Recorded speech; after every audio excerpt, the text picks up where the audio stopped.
칠레에서 강진이 발생하면서 지구촌이 지진의 공포에 휩싸였습니다. 네, 이번에는 전문가와 함께 자세한 내용을 살펴보겠습니다. 부경대 지구환경과학과 강태석 교수 전화로 연결돼 있습니다. 안녕하십니까?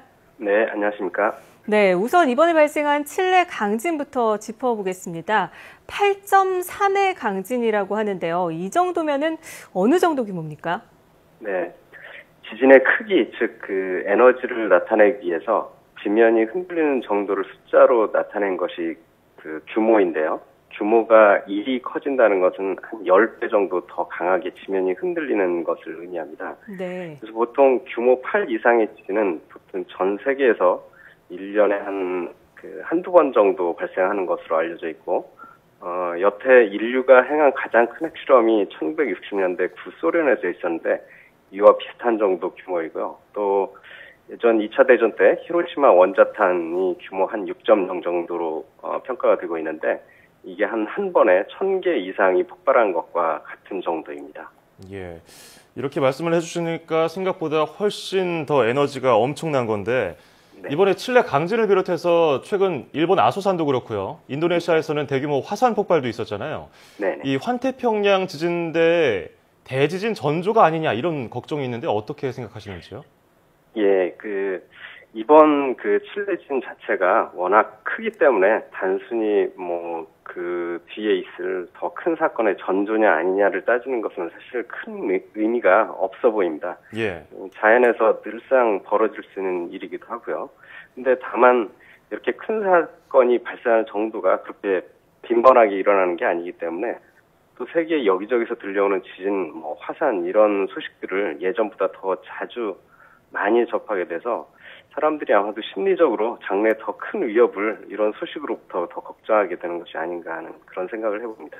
네, 맞습니다. 심리적인 불안감이 더 커지지 않을까 싶은데 그렇다면 이 화산 활동이 지진에 얼마나 영향을 줄 수 있는지 궁금한데요. 화산 활동과 지진 어떤 상관관계가 있는 걸까요? 일단 화산 활동과 지진 활동은 굉장히 밀접하게 관련이 있다고 말할 수 있습니다. 근데 하지만 그 화산과 지진이 어떻게 서로 영향을 준다기보다는 같은 지역에서 발생하는 어떤 운동의 두 가지 다른 결과라고 할 수가 있겠고요. 네네. 지질학적으로 지구의 표면을 구성하는 암석의 부분이 여러 개 조각으로 지구 표면을 덮고 있는데 그런 암석 조각들이 그 지구 내부에서 뜨거운 열과 관련된 운동으로 서로 부딪히거나 멀어지고 하는 그런 운동을 합니다. 이런 운동이 활발한 지구의 부분에서 어떤 화산과 지진이 발생하고 대표적으로 불의 고리라고 알려져 있는 태평양 둘레 지역이 이런 지진과 화산 활동의 대표적인 지역인데요. 이번 칠레 지진도 이런 운동하고 직접적인 관련이 있다고 설명하는 것이 맞겠습니다. 자, 이번에 칠레 강진 때문에 칠레 연안, 뉴질랜드, 하와이, 일본 동부까지 쓰나미 경보하고 주의보가 발령되지 않습니까? 네. 이 동일본 대지진에서 우리가 교훈을 얻은 것처럼 이 지진의 후폭풍, 쓰나미가 훨씬 무서운 거 아니겠습니까? 그렇습니다. 대부분 바다에서 발생한 지진으로 인해서 진동 자체가 육지에 사는 사람들한테 피해를 일으키는 가장 중요한 원인이라고 하기는 어렵습니다. 예. 사회자께서 질문하신 것처럼 지난 2011년 동일본 대지진으로 인해서 엄청난 피해가 쓰나미, 즉 우리는 이제 기상청에서 지진 해일이라는 용어로 쓰는데요. 이런 지진 해일로 인한 피해가 컸던 것을 모두 잘 알고 있습니다. 결국 이 지진 해일이 지진으로 인해서 2차적으로 발생하는 것이고 또 그 크기 또한 원인이 되는 지진의 크기에 비례합니다. 그래서 바다에서 큰 지진이 일어났을 때 당연히 지진 해일에 대한 가능성을 염두에 둬야 하는 거죠. 네. 그렇다면 쓰나미 경보와 주의보는 각각 어떤 상황에서 발령이 되는 겁니까? 네.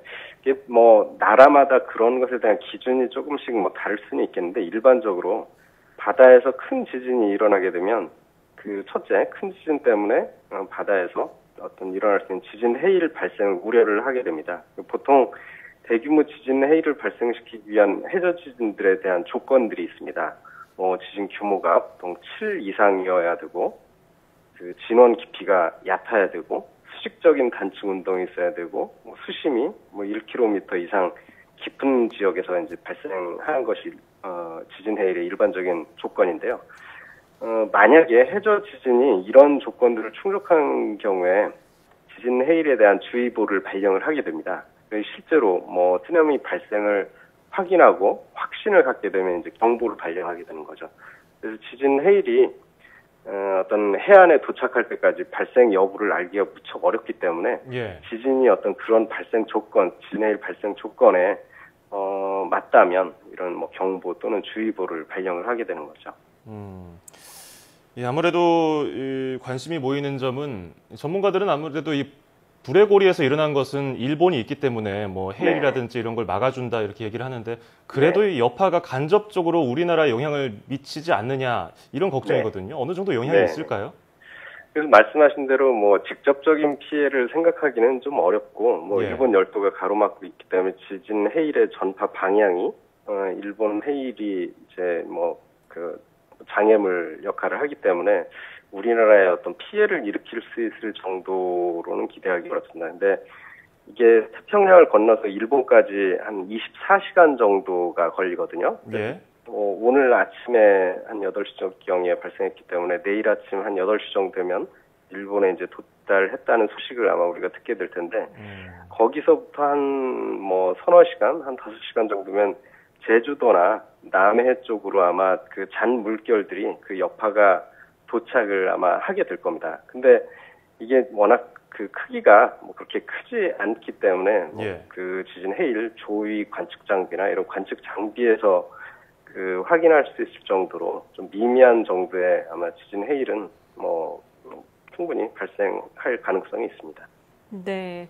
사실 우리나라에서도 크고 작은 지진이 관측이 되고 있습니다. 또 이웃나라 일본에서도 말씀하신 것처럼 뭐 화산과 지진이 자주 발생하는 만큼 안심할 수가 없는데요. 국내에서도 강진이 일어날 가능성 있을까요? 참 어려운 질문인데요.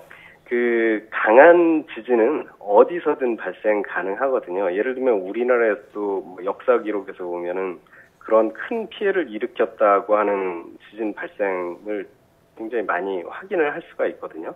그래서 뭐 우리나라도 이런 그 강진에 의한 피해가 경험적인 사실이라는 걸 누구나 다 인정을 하고 있고요.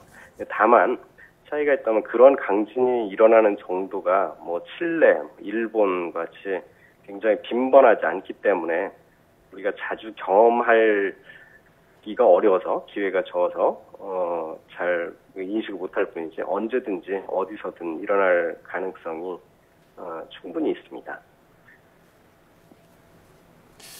이제 이 지진을 예측할 수 있다면 어느 정도는 예측을 한다고 하는데 그게 쉽지 않다고 말씀하셨잖아요. 그래도 예방을 할 수 있을 텐데 이 예측을 완벽하게 할 수 있는 방법 없을까요?